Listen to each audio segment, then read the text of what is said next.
মালদা জেলা তৃণমূলের সহসভাপতি দুলাল চন্দ্র সরকারের হত্যায় প্রশ্নের মুখে পুলিশ। তদন্তে নেমে ইতিমধ্যেই হচ্ছে ধরপাকড়। উদ্ধার হচ্ছে আগ্নেয়াস্ত্র এবং আততায়ীদের বাইক। দুলাল সরকারকে খুনের জন্য সুপারি দেওয়া হয়েছিল দাবি ইংরেজবাজার পুরসভার চেয়ারম্যানের।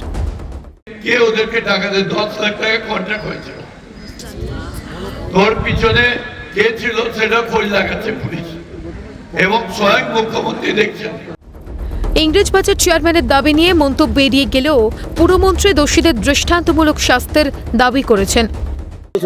আমি এটা জানি না এই ব্যাপারটা, কিন্তু যেই হোক পুলিশ ইনভেস্টিগেশন চালাচ্ছে এবং আমরা আশা করব যে খুব তাড়াতাড়ি প্রকৃত দোষীকে পুলিশ ধরবে এবং কোর্ট তাকে দৃষ্টান্তমূলক শাস্তি দেবে। মূলত কি ষড়যন্ত্রের কথা? ষড়যন্ত্র যাই হয়ে থাকুক সেটা তো আমি বার করব না, কারণ আমি তার আইপিএস পড়াশোনা করিনি। আমার নেতা বাবলা সরকারকে যেভাবে খুন করা হয়েছে, পেছনে যেই থাকুক তাকে বার করতে হবে, এটা আমাদের ডিমান্ড।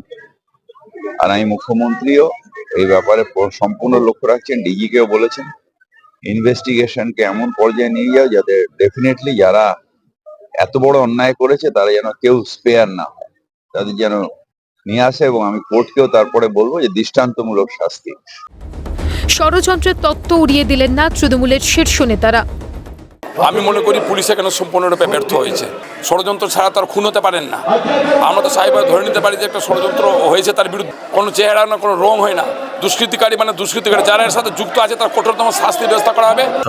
বড় চক্রান্ত আছে এই ব্যাপারে, কোনো সন্দেহ নেই।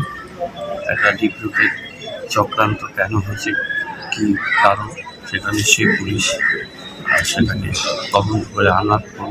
কিন্তু আমরা চাই পিছনে যারা আছে, সামনে যারা ছিল, কাউকে যেন ছাড়া না হয়। যারা ইনভলভ, আমরা একটা জিনিস বুঝতে পারছি যে কোনো কেউ তো ইনভলভড আছেন, কোনো কনস্পিরেসি হয়েছে।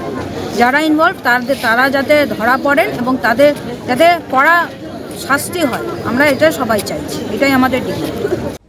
বিরোধী হলেও দুলাল সরকার তাদের কাছে অভিভাবকের মতো ছিলেন। তার এমন মৃত্যুতেই তৃণমূলের কাছে জবাবদিহি দাবি বিরোধীদের। 3 বছর হলো পৌরসভায় নতুন জনপ্রতিনিধি হিসাবে যোগদান করেছি। বাবলাদাকে 3 বছর ধরে দেখছি, মানুষটি খুব শান্ত এবং নরম প্রকৃতিরই মানুষ ছিলেন। নেতাকে বারবার যাকে আক্রমণ করা হয়েছে, তারপরেও তার নিরাপত্তা ছিল না, এবং নিরাপত্তা যখন ছিল তখন সে নিরাপত্তাটা তুলে নেওয়া হলো। কেন তুলে নেওয়া হলো, আইবি রিপোর্ট কী ছিল, এটা তো প্রশাসন বলতে পারবে। কিন্তু এটা বলা চলে যে প্রশাসনের বিশাল গাফিলতি আছে। বড় দাদাকে একটা গার্জেনকে হারালাম। উনি ব্যবহার প্রচণ্ড ভালো ছিল মানুষের সাথে। আমি বিরোধী দল করতাম, কিন্তু উনার ব্যবহার সবসময় বলতো যে উন্নয়ন করব, এলাকার উন্নয়ন করব, আমরা সবাই একসাথে থাকব, উন্নয়ন করব। উনি মানুষের জন্য, প্রচুর মানুষের জন্য, উনার জন্য অনেক মানুষের হাড়ি চড়তো, অনেক মানুষ অনাথ হয়ে গেল। যে আজকে যদি তাদের দলের নেতাকে এইভাবে যদি গুলি করে মারা হয়, এইভাবে যদি তার মৃত্যু হয়, তাহলে আমাদের সাধারণ মানুষদের, আমাদের কি পাবলিকের কি আছে? মালদা জেলার দলমত নির্বিশেষে সমস্ত মানুষের হার্ট অ্যাটাক করেছে এবং আমরা এটাকে তীব্র ভাষায় প্রতিবাদ আমরা করছি। প্রকৃত দোষীরাকে যেন পাকড়াও হোক। পেছনে কার হাত গিয়ে আছে ওটা তো মুখ্যমন্ত্রী যেটা কথা বলেছে তাতে আমি সহমত। এই যে খুনের পিছনে পুলিশের যে ভূমিকা, সেটা মুখ্যমন্ত্রী যে কথাটা উনি বলেছেন, উনি তো পুলিশকে দায়ী করেছেন।